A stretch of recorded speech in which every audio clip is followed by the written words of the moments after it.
हाँ, सवाल देख लीजिए। ये 2020 का सवाल था। तो 2020 का सवाल था, तो इसमें मेनली जो मैं बताना चाह रहा हूँ, जो वन लाइनर सवाल आते हैं जिस भी पर्टिकुलर क्वेश्चन में, पहले क्या होता है कि एक सवाल पूछा जाता है, फिर कुछ स्टेटमेंट होते हैं, फिर आपके ऑप्शंस दिए होते हैं। अब इसमें कुछ आप स्टेटमेंट नहीं होता, एक ही स्टेटमेंट दिया गया, डायरेक्टली आपके चार ऑप्शन दे दिए गए। ये सबसे डिफिकल्ट सवाल होता है। उससे थोड़ा ईजी होता है जिसमें दो स्टेटमेंट होते हैं फिर ऑप्शंस होते हैं। उससे और ईजी होता है जिसमें तीन स्टेटमेंट होते हैं और फिर ऑप्शंस होते हैं। और सबसे ज़्यादा ईजी होता है जिसमें तीन से ज़्यादा स्टेटमेंट होते हैं फिर ऑप्शन होता है। जितना ज़्यादा स्टेटमेंट दिया जा रहा है उसके बाद ऑप्शन है, तो आपका वो सवाल उतना ईजी होते जा रहा है। ये सबसे ज़्यादा डिफिकल्ट सवाल होता है। तो ये सब जो डिफिकल्ट सवाल है, इसमें क्या क्या, अब आप जनरली अगर आपका दो स्टेटमेंट या दो से ज़्यादा स्टेटमेंट वाला जो सवाल है उसके बाद ऑप्शन है, तो वैसे सवाल आपको छोड़ने ही नहीं चाहिए। अब ये जो सवाल है, जो सिंगल लाइनर क्वेश्चन, उसके बाद चार ऑप्शन है, उसमें अगर आप एक भी ऑप्शन को एलिमिनेट नहीं कर पा रहे हो, दैट मीन्स इतना डिफिकल्ट है, तो ठीक है, आप छोड़ दो। एक भी ऑप्शन को आप एलिमिनेट कर पा रहे हो ना, तो उस सवाल को आपको अटेम्प्ट ही करना चाहिए। और अगर बहुत लोग तो फिर भी ऐसे सवाल को नहीं छोड़ते हैं जिनका एकदम टारगेट ही होता है कि प्रीलिम्स में ज़्यादा स्कोर करना है। उसके अलावा जो एक इंपॉर्टेंट और फैक्ट क्या है कि अब ऐसे जो क्वेश्चंस जब पूछे जाते हैं ना, तो यूपीएससी जनरली ऐसी चीज़ पूछती है जो शायद आपको पता नहीं हो। अगर पता होगा तो फिर ये पूछने का मतलब नहीं है। 2016 में पूछ लिया कि अच्छा, ये one built one road initiative किस कंट्री का है, तो ये आपका आईएनडीसी ये क्या है, किस चीज़ से रिलेटेड है। ये सब बहुत ही ईजी सवाल, ऐसे जनरली होता नहीं है। तो यहाँ पे डिफिकल्ट सवाल ही पूछा जाता है, तो आपको ये मान के चलना है। तो अब एक भी ऑप्शन को एलिमिनेट करना है तो आपको जाके अटेम्प्ट करना है। क्योंकि अब 2017 में भी पूछा गया था काकातीय का कौन सा पोर्ट था, तो मोतुपल्ली आंसर था, जो आप सुने भी नहीं होगे। यहाँ पे भी विट्ठल विध्वंसक आप सुने भी नहीं होगे। ठीक है, आप महाराष्ट्र के हो तो थोड़ा सा आप कुछ वर्ड से, एटिमोलॉजी से कुछ खेल सकते हो। विध्वंसक जो मतलब डेंजरस हो, तो इससे अब कुछ आपको पता भी नहीं लग रहा। अब लेकिन हाँ, विटल विध्वंसक अब यह किससे रिलेटेड है?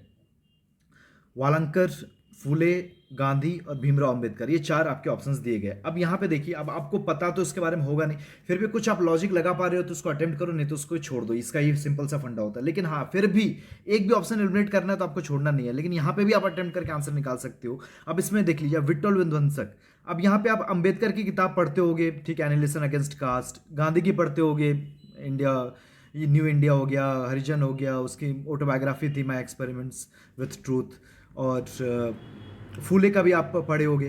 तो अब ये तीनों की जो आप बुक्स है ना, अभी ना आप स्पेक्ट्रम के एंड में भी एक टेबल दिया गया जिसमें इंपॉर्टेंट नेशनल लीडर्स की बुक्स के नाम दिए गए, जिसमें आप ये नहीं पढ़े होगे। और अगर इन तीनों ने किताब लिखी होती ना, तो स्पेक्ट्रम ने कवर ही किया हुआ होता। तो इसका मतलब है कि ये कोई आड़ा टेढ़ा कोई किताब है जो ऐसे बंदे ने लिखा हो जिसके बारे में आप नाम भी नहीं सुने होगे। अगर गांधी ने ये किताब लिखी होती, भाई साहब, आप स्पेक्ट्रम में पढ़ते। अगर अंबेडकर ने लिखी होती तो हो सकता है आप स्पेक्ट्रम में पढ़ते। फूले ने भी अगर लिखा होगा तो ज़्यादा चांस आप स्पेक्ट्रम में पढ़ते। तो एटलीस्ट जो बहुत ही नामी होगा ना, उन्होंने तो नहीं लिखी होगी, गांधी अंबेडकर ने तो नहीं लिखी होगी, नहीं तो आप पढ़ ही लेते। अब होगा कि हाँ, ए हो सकता है, थोड़ा चांस हो सकता है बी का। तो इस एंगल से आप सोच के आप ए मार सकते हो, तो वहाँ आपका सही निकल सकता है। कि रीजन बिंग कि अब ये तीनों ने लिखी होती है ना, आपको पता होता है, क्योंकि आप स्पेक्ट्रम के एंड में जो इंपॉर्टेंट बुक्स है वो आप पढ़ के जाओगे। एटलीस्ट इंपॉर्टेंट जो लीडर्स हैं उनकी जो बुक्स है उनके बारे में तो हर किसी को पता होता ही है। तो अब इस एंगल से और एक सोचो कि अगर जो क्वेश्चन सेटर है, क्वेश्चन सेटर को क्या है कि अब एक तो ठीक है, गोपाल वालंकर की बुक है, बाद बाकी कुछ ऑप्शंस बनाने थे तो क्या बनाएंगे? तो अच्छा, फूले बना दिया, गांधी बना दिया, अंबेडकर बना दिया, जो हर किसी के दिमाग में आएगा एक रॉन्ग ऑप्शंस बनाने के लिए क्या ऑप्शन हम चूज कर सकते हैं। तो हाँ, ठीक है, अलंकार आंसर है, बाद बाकी क्या ऑप्शन दे, चलो एक गांधी दे देते, चलो एक अंबेडकर दे देते, चलो एक फूले दे देते। लेकिन किसी के दिमाग में ये नहीं आएगा कि आंसर गांधी होगा तो एक ऑप्शन हम वालंकर बनाए। क्यों बनाए भाई? वो अचानक से किसी के दिमाग में नहीं आएगा, वो तभी दिमाग में आएगा जब वो सही में वो आंसर होगा। तो एक ये बात है। और दूसरी बात है, जब इन तीनों ने कोई बुक लिखी होती है ना, काफ़ी ईजी सवाल होता, तो वो पूछेंगे नहीं यूपीएससी। अब सिंगल लाइनर सवाल है, सबसे डिफिकल्ट सवाल होता है, तो ऐसा कुछ पूछेंगे जो आपको सही में पता नहीं हो, तो तभी वो होगा जब उसका आंसर वालंकर होगा। तो इस एंगल से भी सोच के आप आंसर निकाल सकते थे। और लगे हाथ हम यहाँ पे ये देख लेते हैं। यहाँ पे क्या है ना कि 26 में ये मेनली हम वन लाइनर के बारे में मैं बताना चाह रहा था। और एक एंगल और भी होता है सोचने का वन लाइनर का, कि अब जनरली अब कुछ वन लाइनर सवाल में आप देखोगे तो यूपीएससी जो ऑप्शंस देती हैं तो वैसे एरियाज से होते हैं जो यूपीएससी का काफ़ी फेमस है। जैसे हिस्ट्री का सवाल है, अब पूछिए ये टर्म क्या है, तो अच्छा, ये चोल वंश से रिलेटेड है या विजयनगर से रिलेटेड है या फिर जैनिज्म बुद्धिज्म से रिलेटेड है, तो हो सकता है क्योंकि यूपीएससी का इंटरेस्ट हो उस एरिया में। अब कुछ ऐसा हो जिसमें यूपीएससी ने आज तक सवाल नहीं पूछा, कोई इंटरेस्ट ही नहीं हो उस यूपीएससी का उस एरिया में, तो वो ऑप्शन को आप इजीली एलिमिनेट भी कर सकते हो कि यूपीएससी का क्या प्रेफरेंस रहता है सवाल पूछने का, किस टॉपिक से। तो उससे भी, उस एंगल से भी आप सोच सकते हो।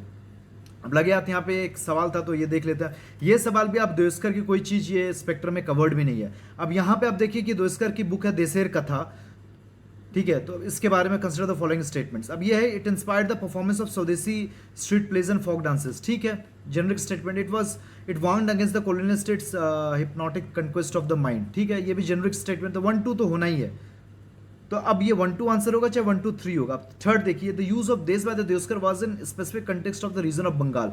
अब यहाँ पे ही अकेला ये स्टेटमेंट है जहाँ पे यूपीएससी कुछ स्वैपिंग कर सकता है। हो सकता है ये पंजाब से रिलेटेड हो लेकिन यहाँ बंगाल दे दिया हो, या हो सकता है ये होल ऑफ इंडिया से रिलेटेड हो यहाँ बंगाल दे दिया हो। तो यहीं पे एक चांस है जहाँ यूपीएससी स्वैप कर सकता है कि हाँ किसी रीजन का नाम हटा के जो आंसर है उसके अलावा नाम हटा के आप उसको स्वैप कर देना किसी रॉन्ग रीजन से। तो यहाँ पे यूपीएससी ने वही किया, actually whole of the India के लिए वो रेफर किया गया था, इसलिए आंसर हो जाएगा ए 1 and 2। तो ये जो स्वैपिंग गेम है जो मैंने कवर भी किया है, आपको बताया भी है स्मार्ट गेस वर्क के टेक्निक्स की जो सीरीज़ में, तो वहाँ से भी आप इसको इजीली आप सॉल्व कर सकते थे। और ये वन लाइनर स्टेटमेंट के लिए आप क्या कर सकते हो, तो और भी मैं कवर करूँगा जो वन लाइनर जो क्वेश्चंस होता है तो उसको और कैसे और अच्छे से आप सॉल्व कर सकते हो।